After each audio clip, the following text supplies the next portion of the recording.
Good morning and welcome to YAP. Yeah, long time no see, buddy. Hello, mate. Today I'm with Curls, the one, the only Curls. Thank you for having me. So glad to be back with your good self. The people have missed you, man. Oh, mate, that means a lot. I've missed them. You're a host that people have been asking for so long. No way. Yeah, ever since that one episode we did with Nell. Yeah, people want you back. Oh, so. Nice. Well, thank you. Yeah. Very glad to be here. Genuinely, yeah, for sure. Talk to me. Where have you been? Why haven't you been in the office for the last 2, 3, 4 weeks at this point? Yeah, I think it's been quite a while. I've been over in Sydney, enjoying myself over in Sydney. I think I'm waiting for a visa at the moment. It's very, very intense. My New Zealand visa finishes on 31st of August. Oh, okay. So which is literally next month. Yeah. And it's quite interesting because normally when I fly to New Zealand, it's super chill. Like there's never any issues. Yeah. But yesterday, funnily enough, when I was flying in from Sydney, the woman was looking at my visa and this is on the Australia side. Yeah. She was like, no. I was like, what? She's like, no. What? She's like, it expires next month. I was like, yeah, so it's not expired right now. And she was like, no, I'm going to go and speak to my supervisor. Oh, got my supervisor, came back, stamped the form and handed it to me like, I didn't even look at me. I was like, come on.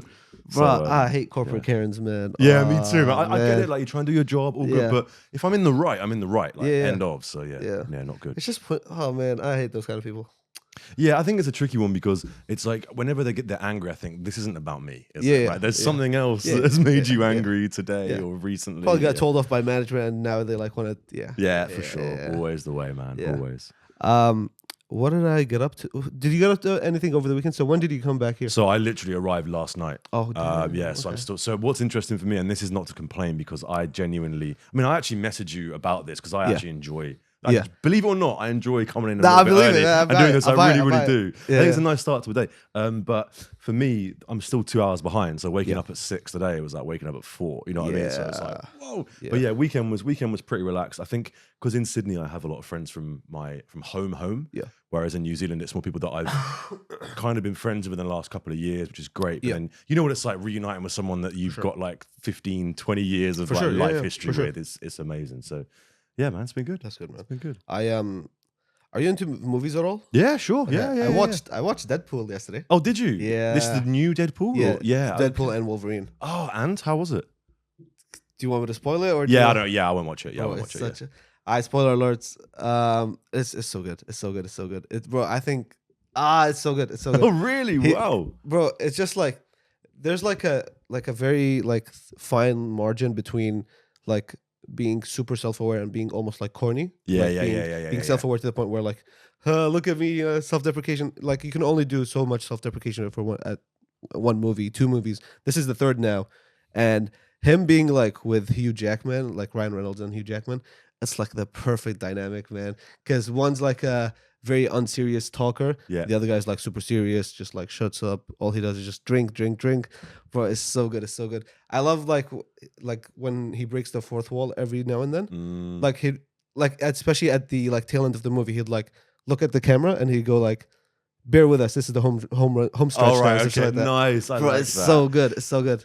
Because for me, like I'm a bit take or leave with the superhero films, but there's certain ones that I love, and you know my favorite one ever. You seen Logan? Yes. I don't know what it was, but I really, really loved it. I think it was because it was like Wolverine's been an ever-present throughout everyone's lives. Right? Everyone, even if you don't like X-Men or whatever, everyone recognizes Wolverine. Yeah. But it was so good. It was very emotional, but also the actor who played, I believe, is it Caliban, the one who can't be seen in the sunlight? Stephen Merchant is like a big. Yeah, I love him. So I think, and also Patrick Stewart as the Professor X. Yeah. Yes. Amazing film. Yeah. Really good. Really good. I think that one is different because it's like it's not like a typical superhero movie. Yes. It's like it's got so much depth in it. Yeah. And it was like the perfect ending for it because I think the funny thing is that when that movie came out, 3 days later, Deadpool 1 was announced. Oh. And that was when Hugh Jackman said, that he's retiring the character. Yeah. Because he was like, I've done it for like, 20-something years. Yeah. It's time to put it. And then Deadpool comes out, and it's like the perfect like antithesis of Wolverine. And it's like, damn. So they had to run him back one last time. Nice. I think that's his last time filming in the big screen. Well, depends Wolverine. How big the bag is, bro. You know, no such thing as retirement these days. When he talks. One more thing is that Comic-Con was over the weekend. Okay. And obviously Marvel amongst other companies come out and they say like, oh, we've got this movie coming out, we've got this plans for the next like 4 or 5 years, and they announced an Avengers movie coming out 2026 called Avengers Doomsday. Oh wow! And Doomsday coming from Doctor Doom, the character Doctor Doom. Yeah. And they had like maybe 30 Doctor Doom characters on stage, and then the main one came out and they were like, here's the actor that's gonna act Doctor Doom. Takes off the mask. Guess who it is? Go on. Robert fucking Downey Jr. Wait, what? Swear to God. How is that gonna work? I don't know. I think the Iron Man character is that now. Yeah. But bro, it went crazy. Wow. Crazy. That's nuts. Yeah. I've got to say, I remember watching Endgame I was in Melbourne. It was 2019 maybe around then. Yeah. Bro, I'm not really a crier, but I was like, oof, gosh, that was they were coming at the end. The tears were out, yeah. man. I was like, oof, that was heavy, man. Yeah. Jemand asks, Nutella with or without butter? Oh, great question. I've never had that thought in my life before. Do you know what? That's a really, really good question. Yeah. And I'm gonna reluctantly say with butter. The reason why I say reluctantly is I know they spend a lot of time perfecting the taste of a certain spread, so they don't want to it seems crazy to mess with it with butter, but I remember being a kid, my sister did not like butter, and I have to have it with like any bit of toast, anything you need that base, I think. So good question, but yeah, I would say with butter. Yeah. So you'd put butter and then you'd put Nutella. Then I put Nutella, yeah. Damn. It's because in the UK, one massive debate that everyone has with a scone is, do you put jam or cream first? Yeah. And I'd say 80% of people say jam first, like a dollop of cream on top. But for me, I'm a cream underneath guy because it's like butter. So fair. Need that base, definitely. Fair. What's up, Daniel? Welcome to the live. All right, let's get into it, man. Let's do it. Mr. Donald freaking Trump again. Oh man, when will this man leave our headlines? Man, he's back in the news. Well, for mainly, why is he in the news actually? Well, a few reasons. I mean, obviously there was the big incident, I believe last week when, let's just say his ear got injured, which, yes, of course, disclaimer, regardless of anyone, whatever their views, whatever anything, no one wishes that upon someone. Of course, so, let's just nip that in the bud. Of course. No one should be rejoicing about anything to do with that. But post that, following on from that, gosh, the guy is just up to his usual tricks, I think. Yeah. I think the one thing about him that's a little different this time is they've also titled it in the news article is that he's doing a little bit of quiet marketing. Yeah. Which for Trump is not that quiet, No, and if I'm going to be honest, I agree with the article. I agree with the analysis of the article in saying that it's been a bit quieter this time around. But I don't think I necessarily agree that is a deliberate play from Trump. Yeah. My take on it is that obviously nothing exists in a vacuum and you're always compared to something, right? Yeah. So I think previously, when it was Joe Biden, it was like, look, I think I would obviously, I'm not from the US, I would of course vote Biden, but the guy was, bless him, he was senile, he was losing his mind. So I think Trump was naturally appearing to be a bit more favorable. However, now, this JD Vance, the running mate, has been exposed to be an absolutely awful human being. Kamala Harris has emerged as this kind of like bastion of liberal integrity. It's just so great. So I think now actually people are now cottoning on to the stuff that Trump said. So that's in conclusion to the ramble that I just went on. My point is, I think that it's not necessarily that Trump's been doing quiet marketing. I just think that he has been a more favorable candidate because of how weak Biden was. But now that Kamala Harris is in, I think Trump's rhetoric and madness will be exposed once again. I think it's also going to ramp up. Like his quiet marketing is just going to like peak when it's like in the next 100 days, it's going to peak definitely. Because I think they've got like just under 100 days. November, sometime in November, I think. So not long. It's scary. I don't know. I think now it's a little interesting because his like opponent, let's say, is Kamala Harris, and she's a good talker, but she hasn't had like any moments under Biden. So now she has to like kind of build her own persona. You're completely right, and a lot of people say that she nails the small stuff quite well, but she's not this sort of like Obama like to hand it to Trump and definitely Obama as well, they command the lectern. The speeches, they're so captivating. So charismatic. That. Oh, it's amazing that the pauses, the charisma, as you say. Yeah. Whereas Kamala probably doesn't naturally slot into that as well. Yeah. That being said, though, maybe that's a good thing. Yeah. We've had so long of personality over policy and these sort of bombastic politicians grabbing our attention. Yeah. I think actually what we do need is a little bit more reservation, little bit more chill. And if Kamala Harris wants to play this kind of like, wise auntie role, then hey, I'm here for it, man. I really am. But I think, again, like, it might be quiet for now, but I think everybody will like actually show their cards in like 50, 60 days. Yeah, completely. There'll be a debate, which will be key. When if Trump stops running scared, him and Harris will have a debate, and I think she will clean him out. Yeah, I really do. I think the whole thing with Trump is the perception that he has quiet marketing. I don't think it actually is true. I think it's the fact that back in, like, let's say 2016, even 2020, he was he had these like super elongated, unhinged rants on Twitter. Yes. Now he doesn't have Twitter. Yes. But he does have an account that, like, I think it's on Truth Social. Truth Social, it's that's the one. The right-wing equivalent of Twitter. Yes. So I think that's a big part of it. I think, but in general, also his appearances have like slowed down.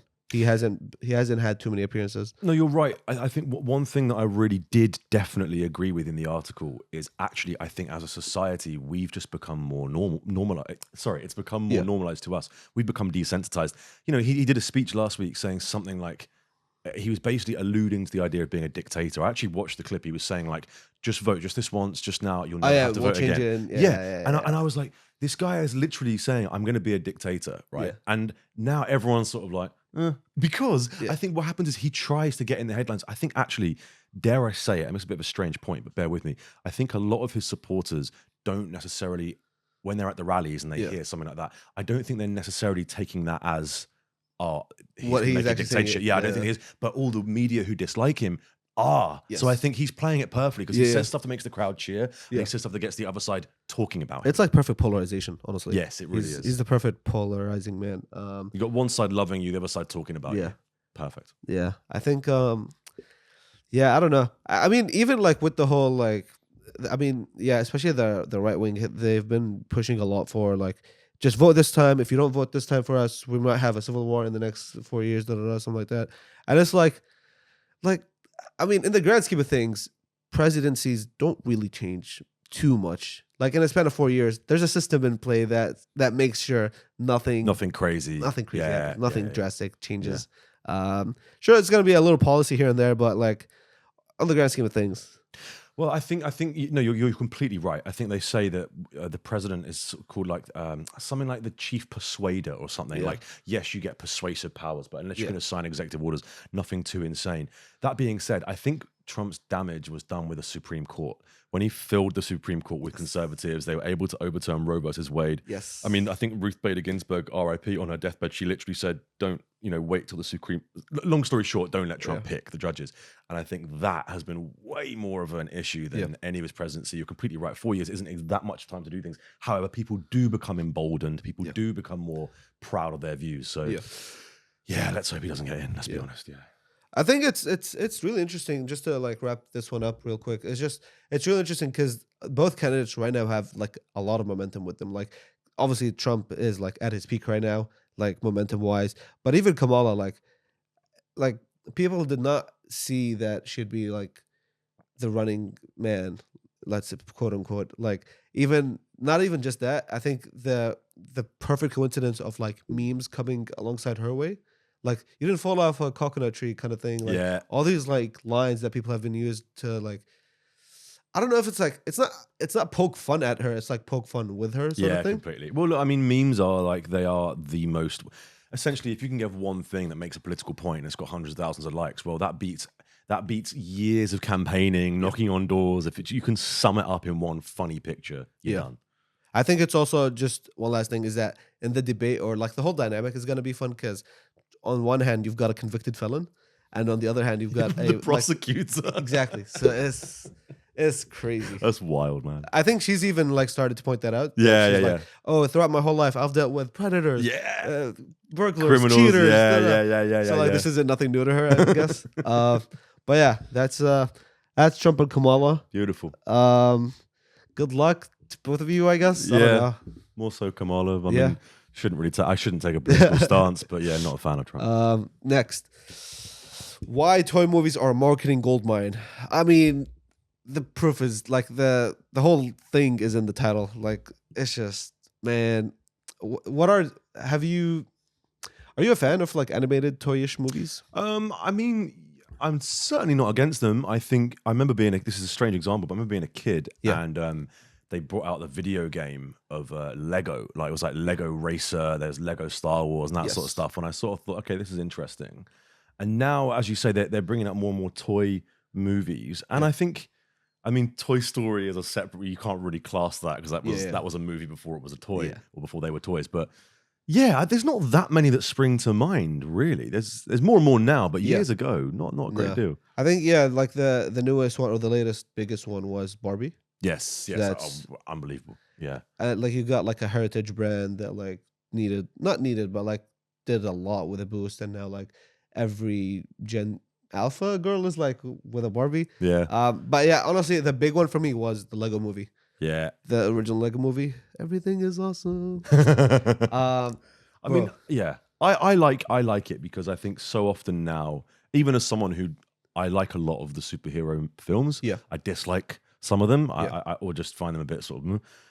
I think that we had such a long era where Marvel was just this absolute dominator, right? It was, they controlled everything. So at least now, is it Mattel? I don't know how you pronounce it. At least they are clawing that back a little bit. I think so often it was Martin Scorsese that said most of cinema nowadays is either sequels, remakes, or it's superhero films. So at least with toys, at least it's something a little bit different. Yes, there's still source material you're basing it off, and there is such a drop in like crazy brand new original films. Yeah. But still, yeah, I think it works. And exactly as you say, it is a marketing goldmine because you're playing off childhood sentimentality. You're building a story that you yourself would have built something similar as a kid playing with these toys. So yeah, it's pretty genius, let's be honest. I think the other thing is that it's not like really a toy movie, but it became, I guess, a toy movie. Minions. Ah, indeed. Yeah, bro, Despicable Me. Yeah. Minions blew up in a way that's insane. I don't know if it was a toy before it was a movie. I think it was a movie before. Pass. I have no idea. Yeah, not sure about that one. But yeah, just also, what's that one character that can morph into anything and everything? I'm trying to remember it, but I literally cannot. Gosh. One character that can morph into anything and everything. I mean, it's Adventure Time. Oh, yes. Yeah, the little cartoon thing. Yes. Yeah. Because like they'd just slap his eyes on anything and be like, yeah, it's him. Yeah. He's a backpack now. Oh, he's socks now. Kind of thing. That's so true. The possibilities are endless. Right? Just throw up her eyes on that and boom. Daniel says, cannot beat WWE figurines. Yeah. WWE figurines were big. Still big. Yeah, I was going to say that they're still... It's mad that wrestling is like... When I was a kid, I quite liked it, but just watched it on TV. Yeah. But if anything, it's bigger now than it ever has been. It had a peak in the last WrestleMania, I think. That was the biggest thing ever. Because they did like an end game sort of thing where like in the final main event of the night... I was like everyone in it. Yeah. Oh, no way. You'd have John Cena pop up and then The Rock would like pin him. And then The Undertaker showed up. And it was just like the perfect like... tie into a story, and it was also the 40th edition of WrestleMania, so it was like a perfect like, I don't know. I feel like a lot of times is these moments people do it with the intention of like having them look nice-ish on the history books. Yes. You want to open like, oh, let's go back to WrestleMania. What happened in WrestleMania 40? Yeah, and you have this moment, this moment, this moment, this moment. I think what's interesting, and by the way, I used to collect stickers of wrestlers when I was a kid. That was a big thing, like little stickers from the magazines. Louis Theroux. Yes. There's a documentary that he made actually many years ago on wrestling. Yeah. And I think what's really interesting is he's sort of at the start, he was quite young at the time, and he sort of comes across a bit sort of snooty and a bit like, long story short, he's trying to say that wrestling is fake the whole time. Yeah. And the kind of, one of the guys who's like head of whatever federation he's working with essentially says like, okay, you think it's fake? Come by the gym tomorrow. Yeah. And Louis Theroux goes to the gym tomorrow, and oh my gosh, the wrestlers put him through such, military training to the point where he throws up. And I sort of think to myself like, actually, even though wrestling is, maybe fake in inverted commas, these guys are, and girls are, they're animals. Like they train so hard. So even if wrestling is fake, you're still seeing the result of extreme physical prowess. Even that, like, the result might be scripted, but like the bumps are not. Yeah, just still get insane bumps. Absolutely, yeah. Like the one thing that I still cannot hack, like a lot of times, like if you do like a super kick, like you'd like kick the guy's chin, but you'd also like slap your own thigh, so like the sound would always like come out like so satisfying. Yeah. But the one that I cannot hack is like when they hit him with the chair. Oh man, I don't get that. Like I don't get it either. Sure, they like make their back as like there must more be a surface way area as possible, but like it's still a steel chair. Like it's not bending whatsoever. So it's just like. Well, I also think that like the floor must be incredibly spring loaded or at least cushioned. It is a little bit. Yeah, slamming on that. And also, gosh, I remember watching as a kid and like the stairs that would go up. Yes, the steel chairs. They would slam there. Yeah. I was like, how are they? I mean, I know they, like you say, they slap at the same time, but some of them, I'm watching it, I'm thinking, this is this is not good. It's too real. Yeah, way too real.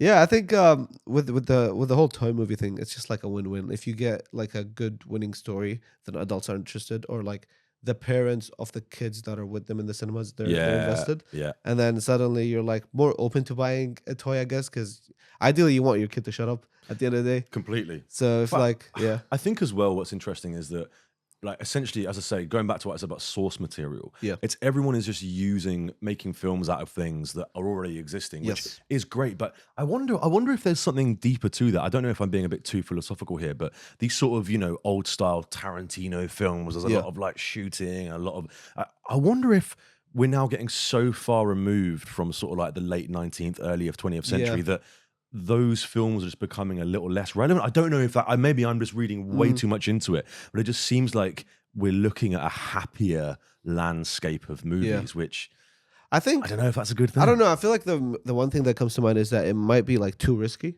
To come up with like an original idea. Absolutely. Especially at this point, like a lot of movies, they're like, especially like, I mean, excluding like the 2-3 big studios, a lot of movies are like make or break for studios. Yeah, completely. So it's like, do I want to make a original movie that has a captivating story, but like not really good way to monetize? Yeah. Or do I want to make a Minions 77? Yeah, this is it. I know it's be billions of dollars. Yeah, for sure. But yeah, so toy movies, make some more, I guess. Yeah. I think it's not. And actually, do you know, just quickly, I don't know if this counts as a toy film, but I did see the Super Mario film. I don't know if you've seen that.